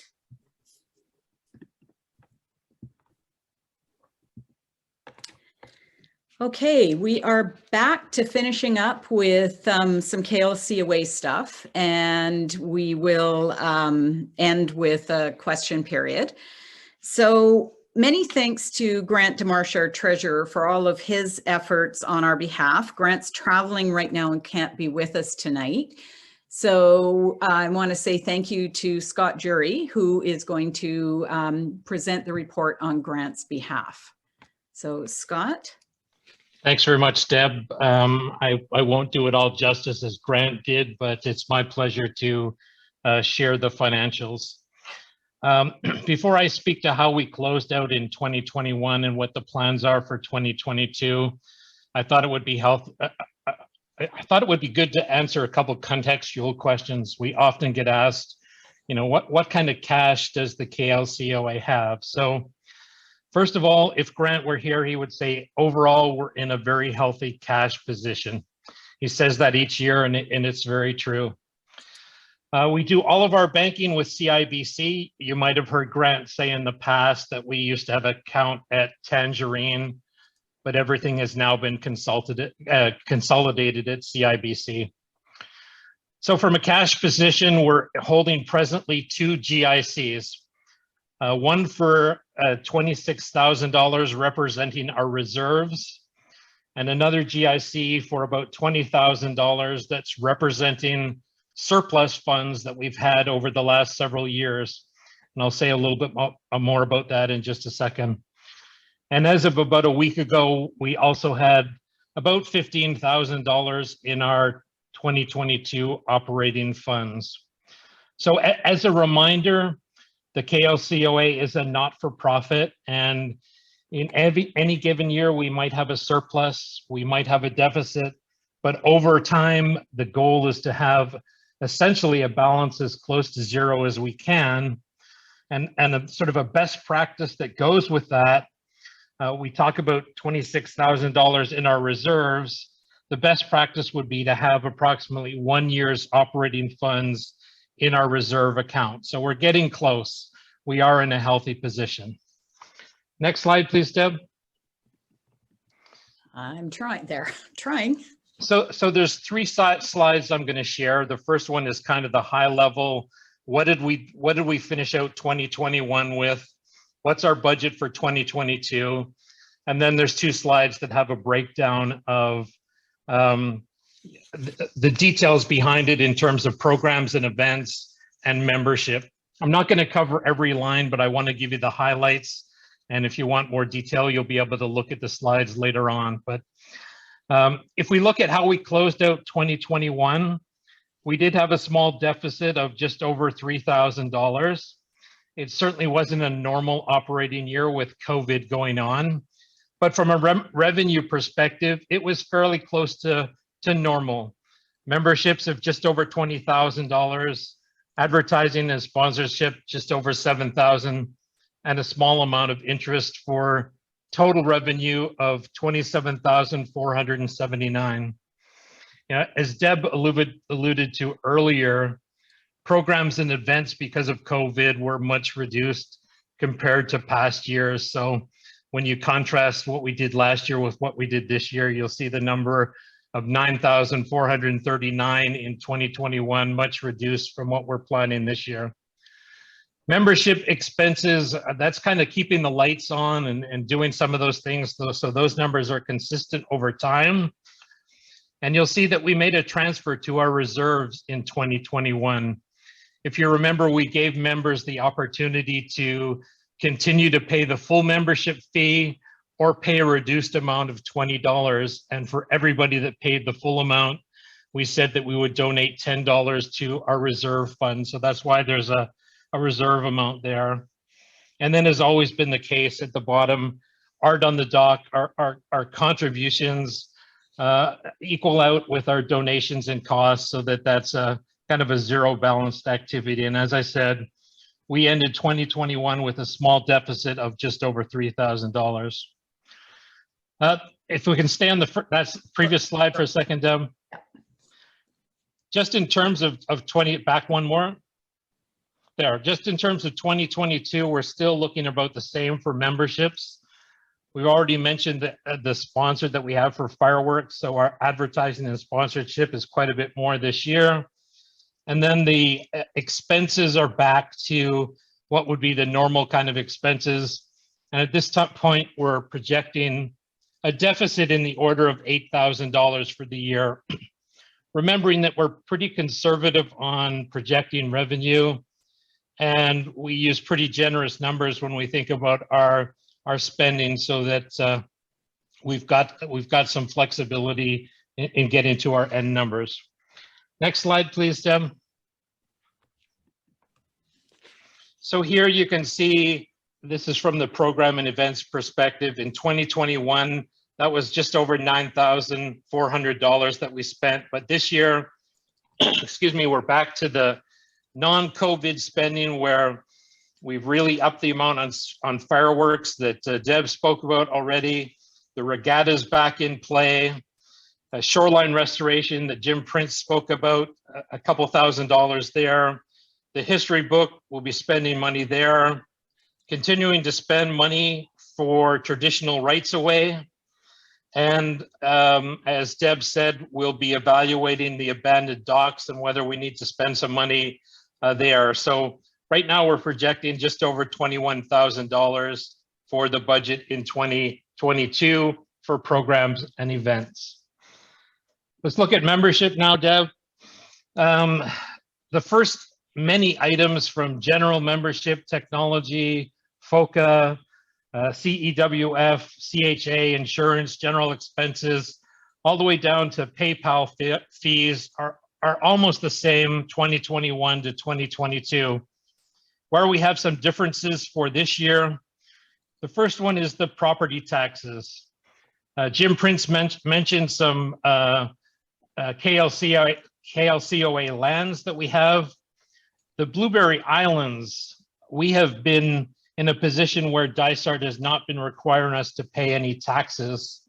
We got our first tax bill for the Blueberry Islands this year, and we've been working with MPAC with a request for reconsideration to reduce the taxes on those lands by conveying that we will not be in any way building, that they'll stay natural and all those kind of things.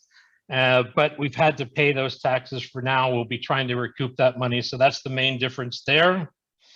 And the other that you see in 2021 and 2022 is related to our soap pond acquisition. There have been legal fees that were paid last year and will continue to have some fees for this year. So total membership in 2021, 18,005, a projection of 20,025 in 2022. And at this point, we're not proposing a reserve fund transfer in 2022. So that's kind of the highlights of the budget. Were there any questions, Deb?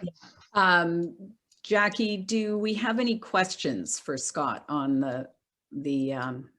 We do. We do. Okay, go ahead. Please explain the doubled expenses for programs and events versus 2019 pre-COVID. Specifically, what's the EXT year extent you're going to look like with this deficit? Do you want me to go back one more slide? Nope, it's the next one. Okay.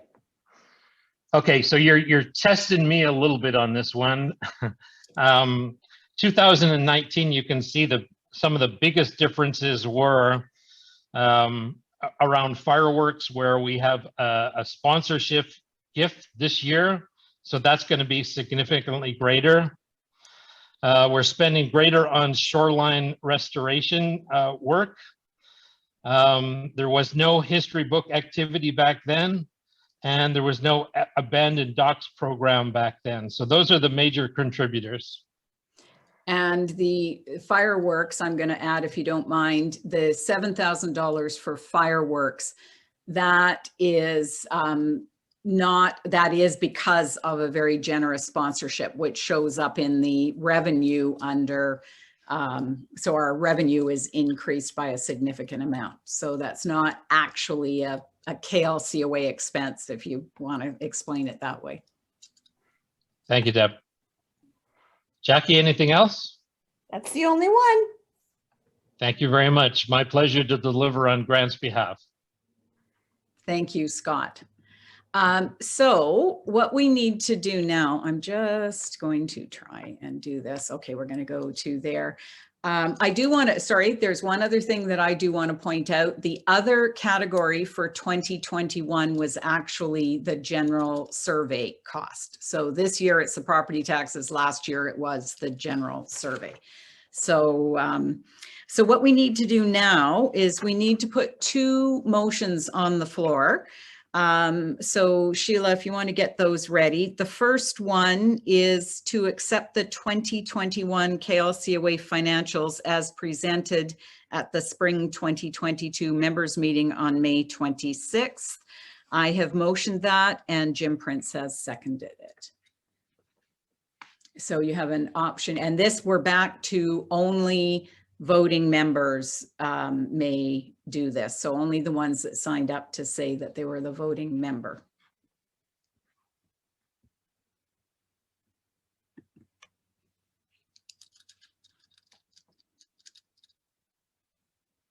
Couple more seconds to vote, please. Okay.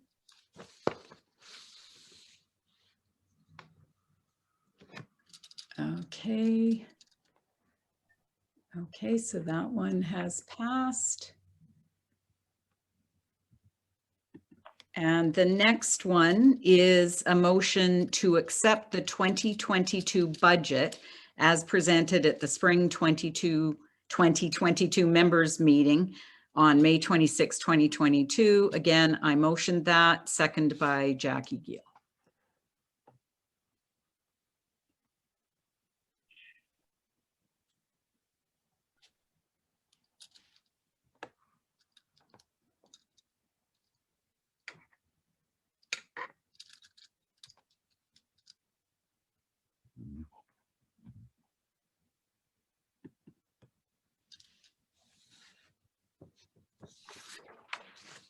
Couple more seconds.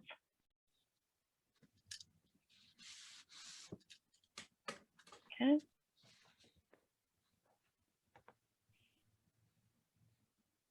Okay, so that is approved as well.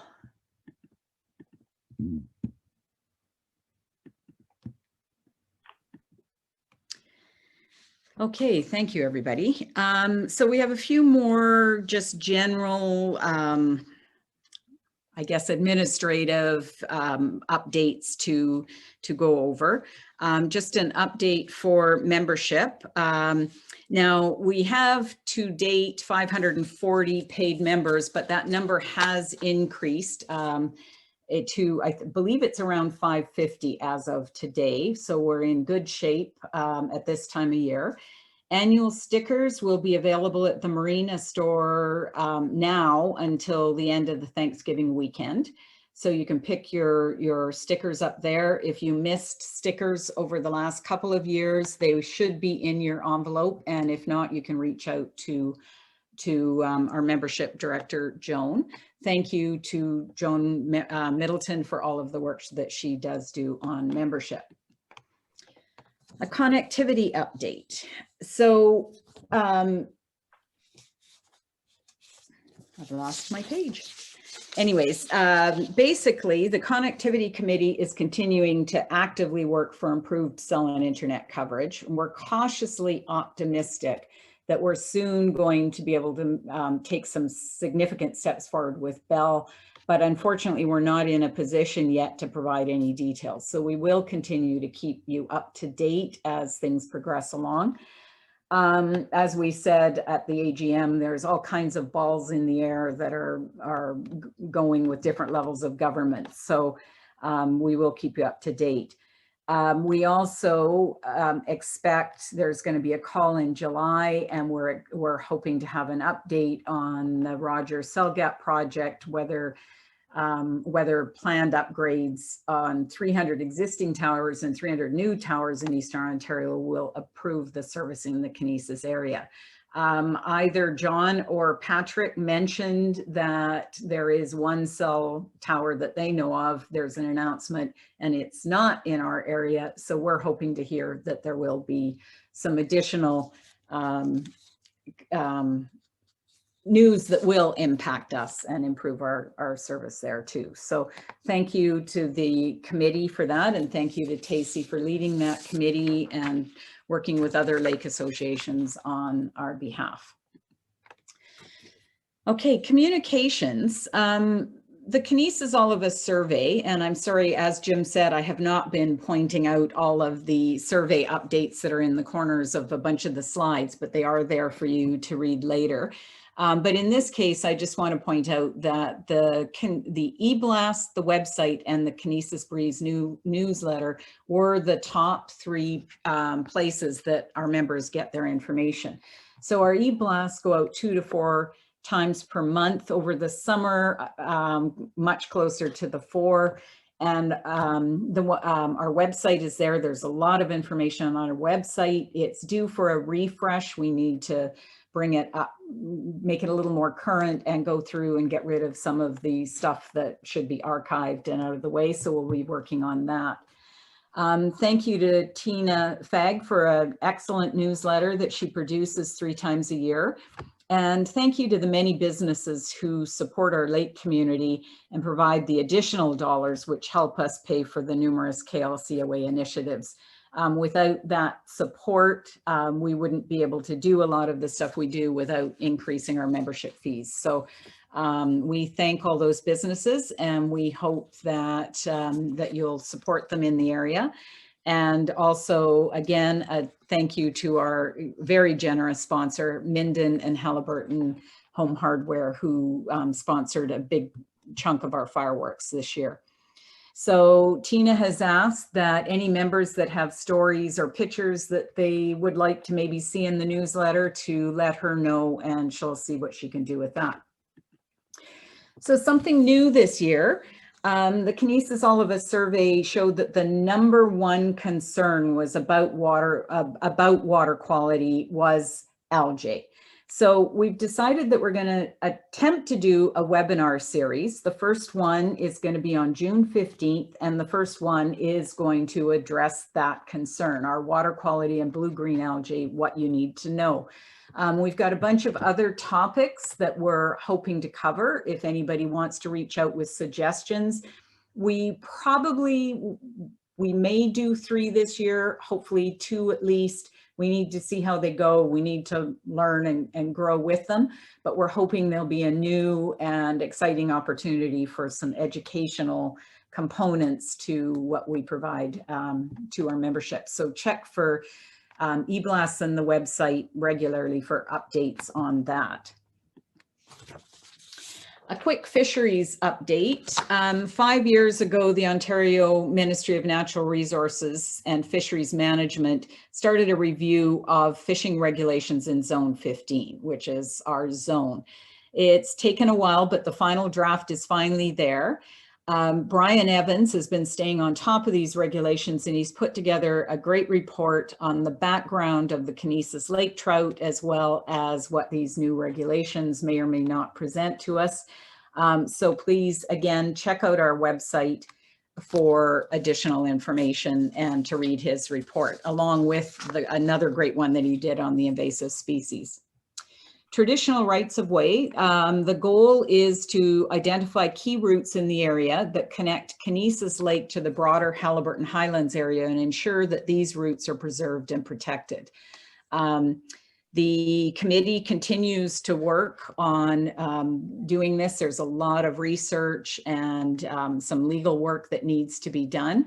And they are still looking for volunteers. So you can reach out to Gino Ariano if you are at all interested in volunteering.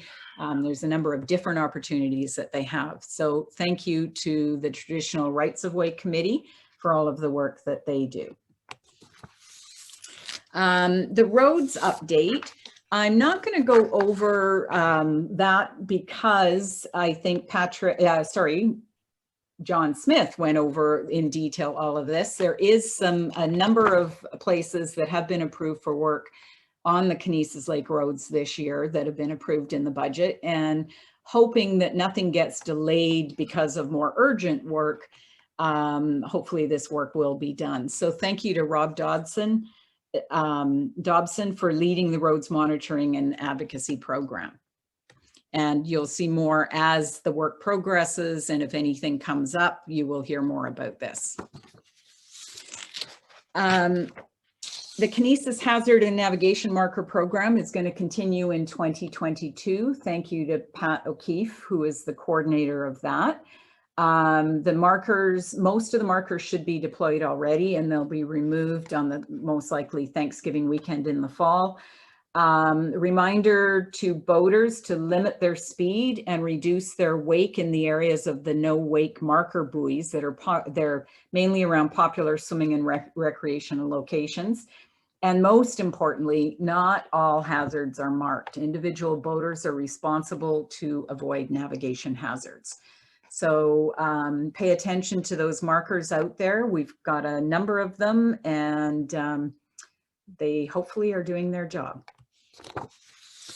Each year, we get an update from the Norris Island Endowment Fund. So this is just the breakdown of their expenses and their income and expenses. And the Norris Island Endowment Fund is in the Haliburton Highlands Land Trust. And the Haliburton Highlands Land Trust does a lot of very good things.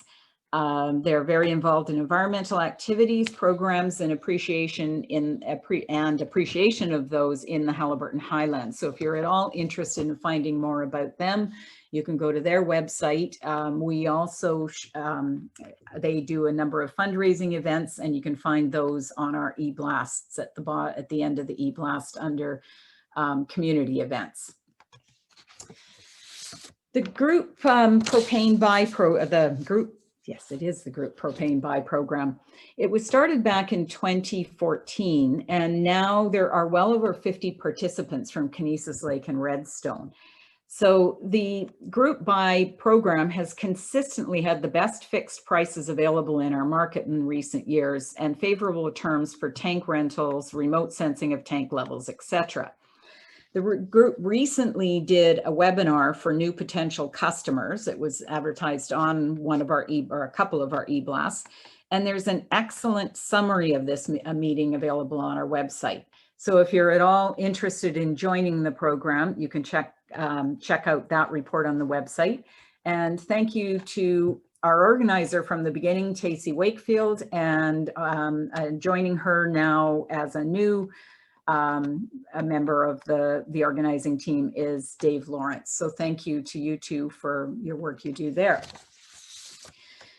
Now, a lot of stuff goes on behind the scenes that we've really been working hard on this winter, and we're close on a lot of them. So the membership will we will be starting to share this information with them. The Ontario Not-for-Profit Corporation Act has finally been brought to, what's the word? Anyways, I can't remember the word. But anyways, it's the corporation that governs us, that helps enhance corporate governance, transparency, and accountability. We are, and we mentioned this at the last AGM, but we now know exactly what it looks like. We're reviewing all of our articles of incorporation and bylaws to ensure that we meet all of these new regulations. And at the same time, we're looking at our governance and our transparency and accountability and the things around that. So there will be a few things that we do have to do to update our bylaws to meet these regulations. And so there will be, at our upcoming AGM in the fall, there will be a number of things that the membership has to vote on that do allow us to put these new pieces into place. So we will be working on those, getting those ready. We have until 2024, but we're hoping we can get most of the work done by the fall of 2023, so we can get these new things approved. The KLCOA board felt that it was appropriate to look into developing a land acknowledgement statement to be used at members' meetings and possibly events. We've had a committee doing research, and they've put a significant amount of thought into what would be appropriate for an organization like ours. And we looked at a number of different organizations and what they had to offer. And in the end, the board is close to approving a land acknowledgement statement that reflects the nature of the Kennisis Lakes and the KLCOA and the First Nations people who are original stewards of these lands. Again, we will be bringing that to the membership in the next little while once the board has done the final approval of that. We're also working on an advocacy policy. And this policy is being developed to guide the KLCOA board to consider which topics and in what manner we should advocate with external organizations. It's going to help guide how the KLCOA will endeavor to engage with and to assess the support of the membership for issues that are deemed to be important. This is something else that came out of our general survey, that we feel we need to engage membership more in how they feel about issues and which issues we should be advocating for. So that will come out in the next while. We're also working on a privacy policy. So we're doing a lot of house cleaning here. The KLCOA values the trust of its members, and it's committed to protecting the privacy and security of their personal information. We have always been that way, but we have not had a formalized policy. So Lynn Larson is working on putting that together, and it's going through the final iterations before it gets approved as well. So it will basically just define how the KLCOA collects and uses your personal information and in what situations that information can be disclosed. So that will come out soon. And finally, advertising and sponsorship. We're reviewing and formalizing our policies around advertising and sponsorship. Now that we've got a major sponsor, and we've got other sponsors as well. And our advertising, we've had more interest than ever this year in that. So those are some of the things we've been working on. A lot of hours have gone into these, and we hopefully can share them with you in the next little while. So last but definitely not least, I want to thank all the volunteers that have given their time and energy to the KLCOA. Everyone from the board of directors to committee members to activity and event volunteers have helped to make our lake community the special place that it is. We are always looking for more volunteers. As a board, we cannot do everything. We need support. We need other people to sit on committees and to participate. So if you have a few hours or more to give, and there's something, then there's definitely something for you to do. If you want to volunteer for an event, a committee, or join the board, we're also interested in finding out about any special expertise or talents that you might be able to offer the KLCOA where required. So we're developing a new volunteer database, and that again is in the works and will be coming out shortly. There will be an e-blast with details on how to sign up. But instead of us for each event going out looking for people, we're hoping to set a database so we at least have a place to start. It will allow you to offer expertise that we may need that at some point in time, and we can reach out and call to you. So that is the last item of updates. And now we are to the questions in advance and questions via chat. So I've got, we had several questions. We had two about the budget from Ken Peckham, but I think they were both answered, large increase in property taxes and a line item under other. That was answered.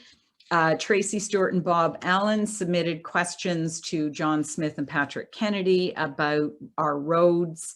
And I believe they answered those. I'm not sure if they answered them to the level of detail that Tracy was hoping for, but Tracy, you can reach out to myself or to John Smith, and I'm sure he'd be happy to chat with you or give you more details on that. Our last question that was submitted in advance is from Margaret Cox, and I'm going to read it. I believe that the time has come to question the KLCOA supporting an expensive fireworks display. I realize that there is emotion and tradition related to this controversial topic, and even though fireworks pollute our lake and environment and disturb wildlife, pets, and people, I would like to suggest that perhaps an alternative method of entertainment, example, a laser display, be considered in the future. So Margaret, thank you for your question. I think the question about the KLCOA expenditure was possibly answered in the budget. We are not spending, even though it appears that we are, we're not actually spending more of the members' money on fireworks. We just happen to have a sponsorship this year that has allowed us to do that. So this year's sponsorship from Minden and Haliburton Home Hardware has allowed us to increase the budget. We do recognize your environmental concerns. We have actually, there is a fireworks committee that has proactively talked about a laser show and also about the newer quieter fireworks where music is transmitted via radio to the boats and you watch the display, but you listen to music rather than hearing it. Unfortunately, in both of those cases, the laser and the quiet fireworks, the costs are way too prohibitive at this point, way beyond what our budget could be. Hopefully, in the near future, a good and affordable solution can be found. We do talk about this. We do review this. We know that there are members on both sides of this equation. And so we hope that we can find a solution that makes everybody happy in the near future. So thank you for your question. Jackie, are there any other questions? We had a question regarding markers over by Blueberry Island, but I think I'm going to let that just go to Jim and the committee that looks after that. It's very specific about the placement of a marker.